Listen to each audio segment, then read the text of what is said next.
Hi, thanks for tuning into the Danny Marroquin Show, and we're really glad you did. We have a really exciting year coming up on the show, and a really good episode this time around. We have the novelist Constance Squires, author of Along the Watchtower, and the music of Eat, Drink, Man, Woman, a very special doublet duo from Brooklyn, and they used to live in Oklahoma, and they're with us for just a week, so we caught them here at the show. That's real special. But before we get to all that, we're going to try a little something new. Politics. The political season is hot and heavy, and it's unpredictable as ever. We are in the heat of a Republican primary, and we don't know what's going to happen. Newt Gingrich, Rosenfeld on the poll. Herman Cain, out of there. Rick Santorum, young guy, appears to be gaining some momentum after his victory in Iowa. But I can't tell the backside of a barn from the backside of a barn, so I called in a couple political specialists, very well-trained young men, best of their class, to come in and just give me some political wisdom.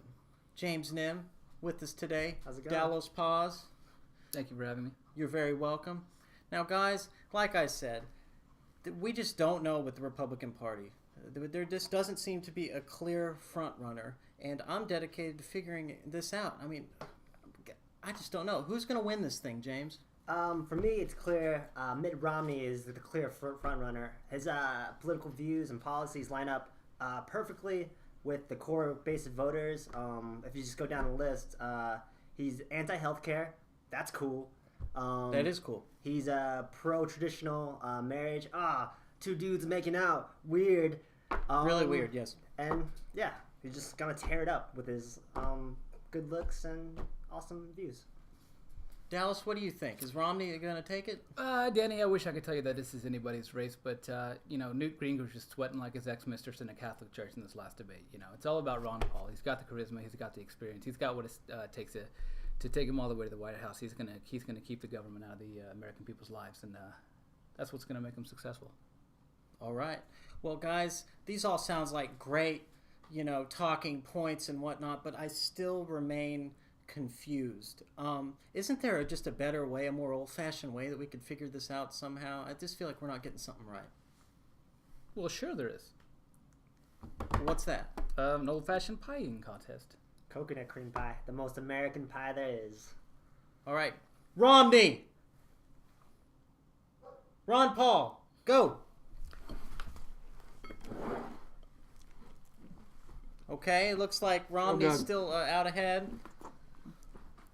This is delicious. Oh, that's great. Ron Paul has his pie and eats it too, apparently. Was this coconut? Mm-hmm. Oh, man. Now, I think that pie's cold, guys, so... No, I can't do it. I can't eat it. That's all. Is that it? That's it. Yeah. Mitt Romney, front runner when we started. Mitt Romney takes the Republican primary. That's our official Danny Marroquin Show pick. Thank you, guys. Thank you, guys.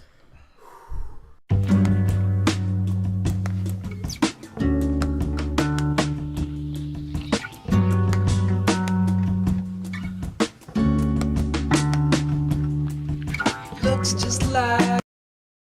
Novelist and UCO writing professor Constance Squires was born in Fort Sill, Oklahoma, and experienced a childhood of heavy travel as an Army brat. In her impressive debut novel, Along the Watchtower, Squires uses these experiences to tell the fictional story of Lucinda Collins and her coming of age in Germany and here in Oklahoma. In her unique story, we might be at King Ludwig's castle in Neuschwanstein, Germany, or we could be in a kitchen in Wendy's. Either way, Squires sketches her characters just as well. There is a respect for history also all over this book, while at the same time the protagonist Lucinda finds it tricky to find her own roots, her own story. She ends up finding a home in her rock and roll records, and with those like her who love them. We had the distinct pleasure to have Connie Squires in the studio to read from her book. In this passage, we are in Germany, and we are on a bus ride to Dachau, the location of the former concentration camp. There's a child on the bus who is inappropriately blaring Ozzy And Lucinda, the protagonist herself, is troubled by memories of her friend's father, who tried to commit suicide on the army base a few days before. Thanks, Danny. Yeah, I'm going to read a little bit of chapter 9, which is about a quarter of the way through the book. And at this point, Lucinda's in 9th grade, and she's about to take a school field trip to Dachau, the Nazi concentration camp. And I think the only thing you need to know to understand this chapter is that the Fry family live below her, and Liz Fry is her best friend. You'll meet her in this chapter, and Captain Fry is Liz's dad. Faye is mentioned, and that's Lucinda's mom. Okay, so this opens on the bus. Laughter and cruelty usually held together the pecking order, established daily on the 45-minute bus ride to the junior high through the training area between Grafenwehr and Vilseck. But as the bus merged onto the Autobahn, the usual suspects looked uncomfortable, flexing their muscles. They were on their way to Dachau, and nobody knew how to act. Derek, a stocky 9th grader who held the backseat bench like a medieval warlord, blasted his favorite song, Ozzy Osbourne's Bark at the Moon, over and over again on his boombox as usual, but didn't raise his fist through the chorus like he usually did. Although Lucinda didn't easily cop to liking metal, she was kind of partial to Bark at the Moon. After the opening chords, resisting it was like trying not to fall down once you've been pushed. Today, though, the song just seemed stupid.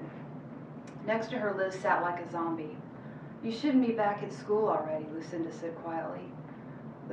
Liz raised her hands and let them drop. "I can't stand to be in the house." Lucinda's mind kept returning to 3 days earlier, to their last normal moment, when Liz had been upstairs in Lucinda's room. They were sitting on Lucinda's bed with the math book open between them and Strawberry Letter 23 on the boombox when they heard the shot downstairs. Lucinda's hand flew to her own face as if to hold it on. Liz's head jerked back like she had taken the bullet, and then she tore off, propelled by a long, soaring cry that carried her down the hall and into the stairwell. But Faye was in motion too. She bolted from the kitchen, oven mitts still on her hands, and tackled Liz on the top flight of stairs. Faye laid herself over Liz, holding her wrists with mittened hands and absorbing Liz's furious contortions. Lucinda's father, followed by Lucinda, dodged Faye and Liz and bounded downstairs and through the Fry's apartment door. Long minutes passed, and they free fell into darkness. Jacob sat on the stairs, pounding a soccer ball against the wall again and again, like a second hand booming. Erin spread herself over her mother, cheek flat against Faye's back, holding on while Faye continued to struggle against Liz. Liz's cries filled the stairwell, and everyone else living there came out of their apartments and stood around waiting, heads down. When the Fry's apartment door finally opened, Amy Fry came out. "He's alive," she said. Later, Lucinda's father emerged and told them that Captain Fry's hands had shaken or something. He missed and took an ear off, shattered his right cheekbone, messed up one side of his head pretty badly. When the ambulance arrived, Lucinda looked down the stairs and saw them take Captain Fry out on the stretcher, the right side of his face covered in gauze.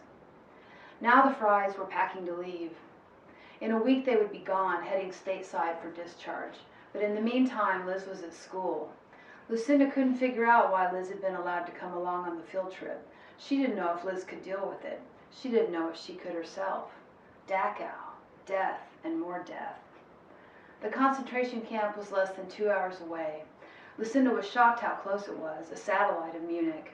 Mid-morning, the bus drove into the half-full visitor's lot, and she thought of the municipal animal shelter outside Fayetteville, North Carolina, where she had gone once with her father to rescue a cat that had vanished from the neighborhood. "So people don't smell the death," her father said, when she asked why the shelter was outside of town. Still, it wasn't far outside. There were 60 students in all, and they walked along a broad tree-lined boulevard to the front entrance, crunching gravel beneath their feet. Before they reached the wrought iron gate, Liz muttered, "Arbeit macht frei," in a voice dry as matches. Lucinda glanced at Liz, whose breath blew clouds of cold air as she breathed. "Work makes us free." "You sound like my dad," she said, immediately regretting the reference to fathers. Lucinda thought Liz was bucking herself up, coming up with a solution to her own despair. Dedicate yourself to a task. Idle hands are the devil's workshop. that sort of thing. Arbeit macht frei. But they drew closer to the entryway, and Lucinda saw the slogan in iron letters across the top of the black gate. She stopped and touched Liz's sleeve. "Have you been here before?" Liz shrugged. "Yeah." "Why did you come today?" Their fellow students shouldered by them as Miss Adams stood at the head of the gate and counted them entering the grounds. "I don't know," Liz said. "Maybe it will help." "Help? How? This isn't exactly Disneyland," Lucinda said. Liz's eyes flashed. "Yeah, butthead, I know that. Compared to this, what happened to my dad was like a bad day or something, a little mistake." Lucinda thought of Liz 3 nights earlier, pinned by Faye to the stairs and screaming. A little mistake. Liz pointed at the wide, dusty courtyard through the gate. "You'll see," she said. Then she fell silent again, and they followed a tour guide across the large, open campus into low, white-walled buildings, through the sleeping quarters and the photographic history of the place, black and white photos under glass and belongings, glasses, boots, buttons, books, the real things of real people, almost too many of them to kill. At this one small camp, hundreds of thousands. Their deaths had been hard work for a lot of people. They shot them straight into mass graves, hung them 40 at a time right in front of the burning ovens that would shortly incinerate their bodies, gassed them in showers. Lucinda held up until the gas chambers at Barrack X. Standing under the plate-sized shower heads, evenly spaced in the low ceiling, she looked down and saw the drains. She imagined it. It was impossible not to. The showers turning on, the people standing there, naked and trapped, their mothers and fathers, sisters and brothers, all dying, wanting to save each other and being unable to save anyone. Lucinda was sandwiched among her classmates, but she pushed through them, running out the green steel door, the locker rooms, outside to the sharp air. She raced up and down the side of the long building, concentrating on her breath. She looked to the armor-colored sky and listened to birds gathered in the branches of surrounding spruce trees. Leaning against the red brick wall, she noticed steel chutes. She walked up to one and closed it. "That's where they put the gas pellets." Liz had followed her outside. "My dad told me there used to be a fence around this, so the prisoners couldn't see who shoveled in the poison. These chutes go straight into the gas chambers. Did you see those holes along the walls inside?" She thought of the still, straight profile of her Nazi ghost. Lucinda sees a ghost, I forgot to say. Who almost seemed to float beside her now. He was hers because she saw him. Hers because she let her mind reach inside him and imagine what he saw. Now she wondered, had he shoveled poison pellets into gas chambers, or shoveled bodies into incinerators, or shoveled dirt over freshly executed prisoners? Who did those jobs? She had imagined her Nazi ghost gazing out the window and thinking about a sylvan scene from his boyhood, but she revised her assumptions now, saw that he was haunting because he was haunted by something he'd done, maybe many things, horrible things he couldn't abide and to which he had been unable or unwilling to say no. "How's your dad?" she asked. "Mom says he's okay," Liz said. "They've got him doped up. I get to see him tomorrow. His ear is goners." "Like Van Gogh," Lucinda said. "Van Gogh cut his off. He was a great artist." "My dad's not a great artist." "Maybe," Lucinda said. "Maybe he will be. He's still alive. He could be anything."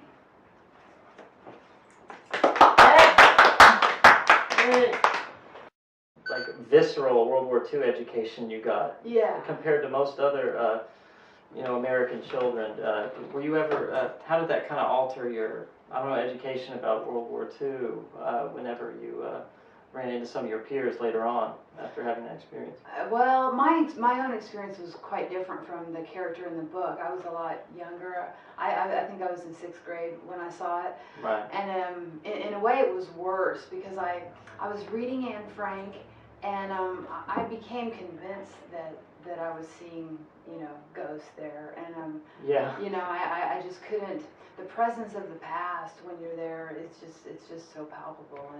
And World War II just didn't seem like an abstraction. It didn't seem like something happened to other people. It just seemed as real and unbelievable as it could be. And I don't know if it's really distanced me from other people or anything, but it definitely made me more aware than Right. probably most people are. Absolutely. Yeah. Absolutely.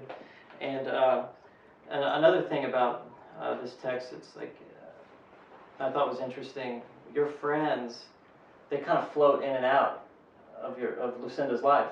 And I was wondering if it was sort of like that too, because you come back, the character, Sid, warns Lucinda, well, when you get back to America, everyone's going to be in these cliques. Yeah. You know, and throughout this whole book, Lucinda's isn't part of a clique. Yeah. And so that's just one of the strange things about growing up in that kind of lifestyle, huh? Yeah, I mean, you're just used to moving a lot, and Yeah. she protects herself. You know, she tries not to bond with anybody because she knows that either they'll leave or she'll leave, and it just hurts. Yeah. So she tries not to do it. Yeah. Yeah. And she kind of keeps doing so. You kind of start living in the world of the imagination a little bit. Her mom's a history buff, Yeah. and then she's into her rock and roll records. Mm-hmm. For yourself, was that a big part of your upbringing, like becoming best friends with media and studying and stuff like that? I guess so. Yeah. My parents always, whenever we got orders to go somewhere else, my parents would go to the library and we'd get books about that place. Mhm. So, you know, learning about where we were was always a huge part of sort of transitioning psychologically into Mhm. thinking of living there, you know. And then the music for me was just really important because it was like, you know, it's weird because rock and roll is all about freedom and everything, but for me, it was about stability because, you know, a song sounds the same whether you're listening to it in one part of the world or another. It's like a room that you can walk into and all the furniture's in the same place. Every note sounds exactly the same. And it was the only thing in my life that was that way. You know, it was like I sort of moved into those songs as if they were places, and you know, Mhm. yeah, they were very important. What were some of the homiest songs, if you don't mind putting it like that? Oh gosh, I don't know. I've got Wichita Lineman in there, and I really do love that song. I had to get that one in there, and oh, I don't know. I remember hitting the Frankfurt airport and Blondie was playing over the loudspeaker, and I was so happy to hear it because I'd heard it right before I left, and it was like this thread that was like the only thread that pulled through over across the ocean. You know, it was like Blondie is here. You know, I wasn't even a huge Blondie fan or anything, but that song was right there at the right time. So Absolutely. yeah. One of my favorite lines from the book is actually from earlier in the book, and she's reading about this old king in Germany, Ludwig. Yeah. And she's shaking her snow globe, and it sort of like triggers this imagination thing. And Lucinda says, but history, it wasn't a hallway at all, it was a swirling mass. And there's so much history in this book. There's her father's a Vietnam vet. At another point, the Baader-Meinhof gang is committing their acts of terrorism. And then there's the shadow of World War II also. Yeah. And you managed to put this in this book. Yeah. So was that a challenge? Was that? Yeah. Well, it was. It wasn't like something I set out to do in this really super conscious way. Right. But right. I just wanted it to be, you know, I wanted it to feel like a sort of a palimpsest, you know, because that era, which hasn't been written about very much, and I really wanted to get it down, was this odd time because a lot of the guys that were in the armed services were Vietnam vets.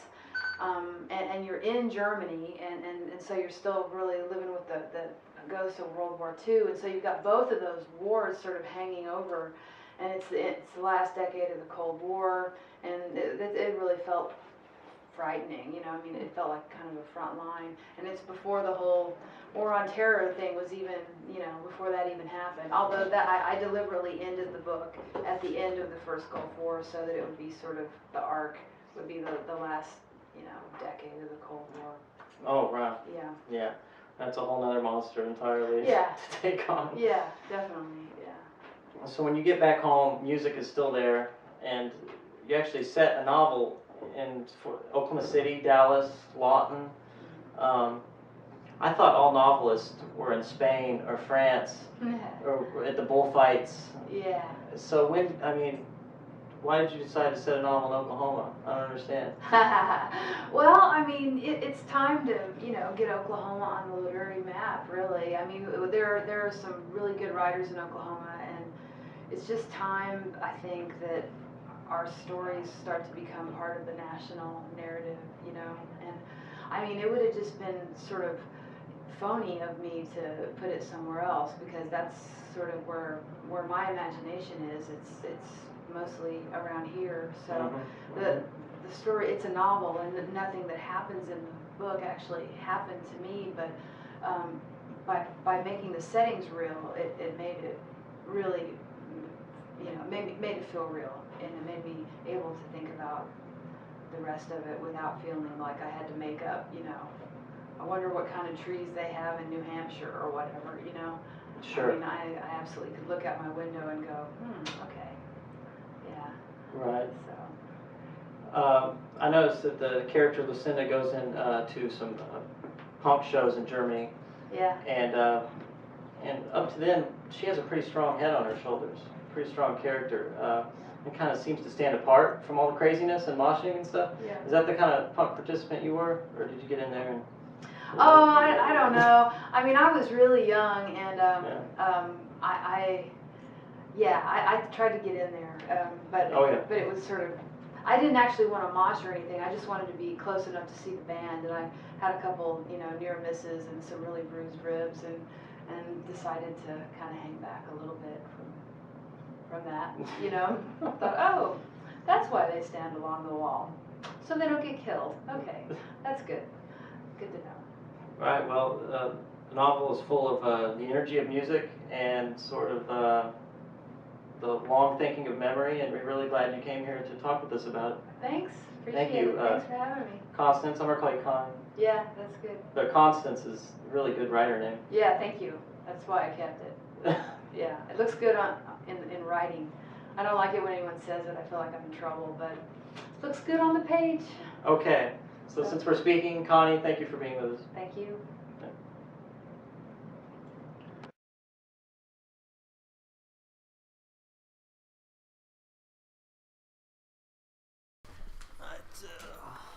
Okay, The Me Show, musical guest, episode 5, take 1. Okay, we're here with Eat, Drink, Man, Woman. Okay. All right, we're here with Eat, Drink, Man, Woman. Tell me a little bit about this duo that I happened upon. Well, we met in a class on geography, space, and social theory. Wow. And we just sort of took it from there. And you were the guys hanging out outside of the class playing guitar to cool out, or how'd that... It took us a while Not to exactly, discover that we actually. both played music, right? I thought Yeah. that Monica was a very serious graduate student in I don't think I actually talked to you for 2 months American after I met studies. you that day, but Yeah. eventually, yeah. It took us a while to actually communicate. You had to make directly. good. Somehow. First we kind of debated about Foucault and stuff And then like I that, left and then rapidly. and then she got out of there as fast as possible. And she didn't like your ideas No, I don't think at the so. time. I don't know. She was scornful, you might say. I waited a minute to see if you would explain them, and then She actually had an interesting strategy. In the class, she sat there very quiet, listening to this big debate, sort of making her plan of attack, I think. And then, she waited till there was a moment when my guard was down, and she came out swinging, basically. And the rest, the rest is history. Oh, that's beautiful. I wouldn't know that such tension was at the outset. You guys, during rehearsal, you guys sounded really in tune with each other. So, well, after that, we fled the country, went to Europe for about Sure. 3 months. that's when we really, I think, started playing more okay. Yeah. together. Okay, well, great. What do we have? You're going to do 2 songs for us? We're going to do 2 songs. Both songs we wrote this summer while we were traveling about. First one is called Hotel Alphaville. And the one after that is called Films of Myself. All right. Sounds intriguing. Okay, this is Eric Sarmiento and Monica Barra, otherwise known as Eat, Drink, Man, Woman. Got it. Nice. Take it away.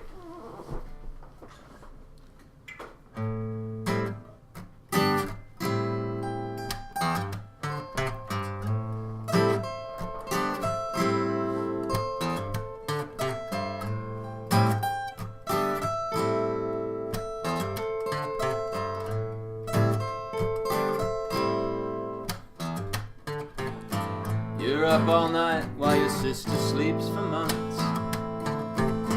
She was always the pretty one, the model.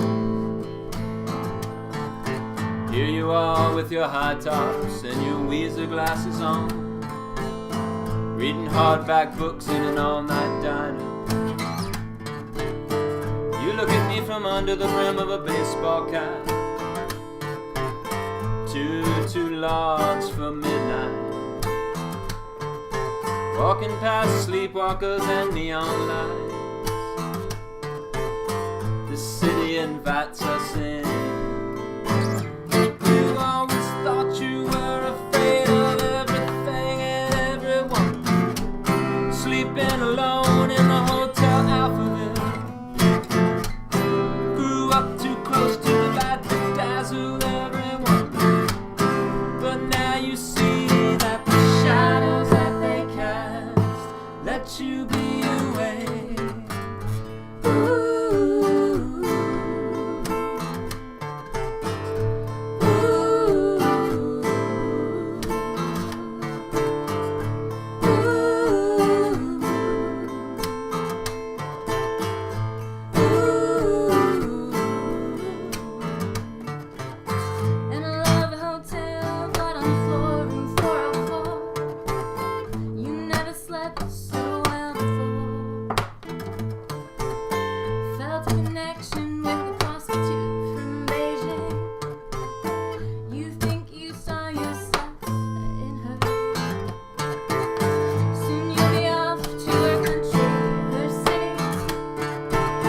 She works for a Chinese gang in Tokyo. You see the stale coffee and the footsteps around you, moving past sleepwalkers and neon lights. You always thought you were afraid of everything and everyone. Sleeping alone at the Hotel Alphaville. Grew up too close to the lights that dazzled everyone. But now you see that the shadows that they cast let you be awake.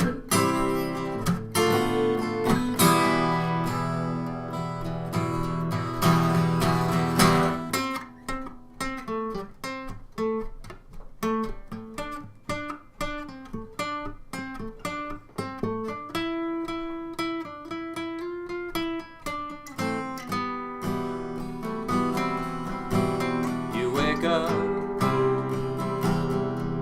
in room 404. Someone's made up the bed and cleaned the blood off the floor.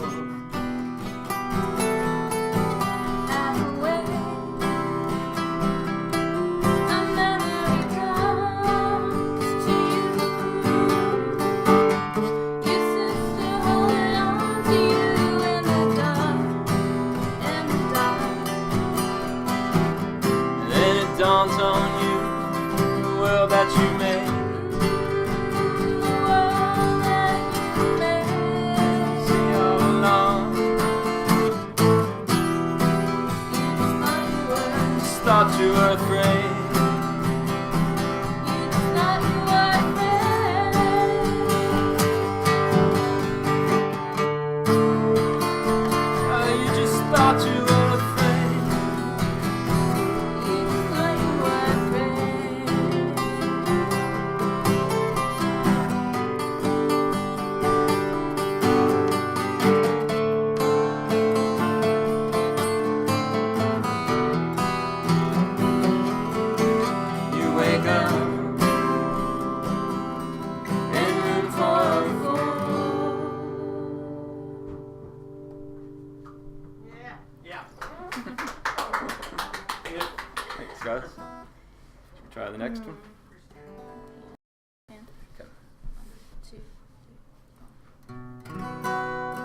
here, the past is a stranger, blurry to our careful touch.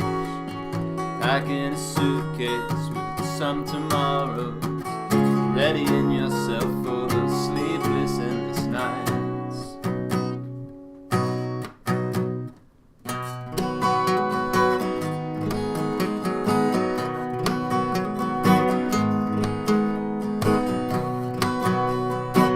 Looking down at you, old photos they won't come down with you. Oh, they let you go. Close your eyes now, at least for the night.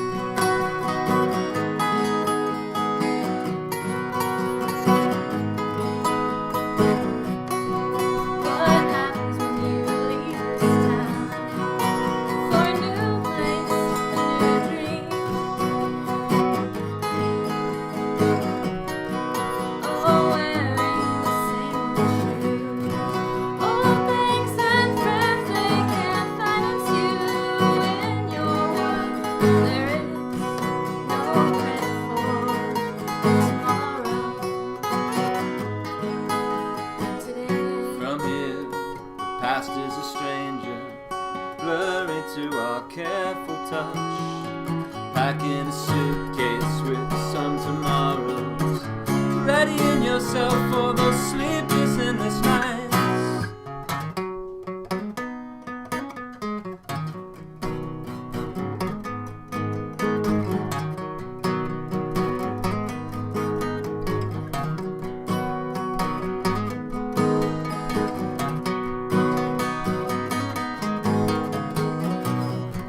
I'm watching films of myself in places you away. I'm watching films of myself in places I put away.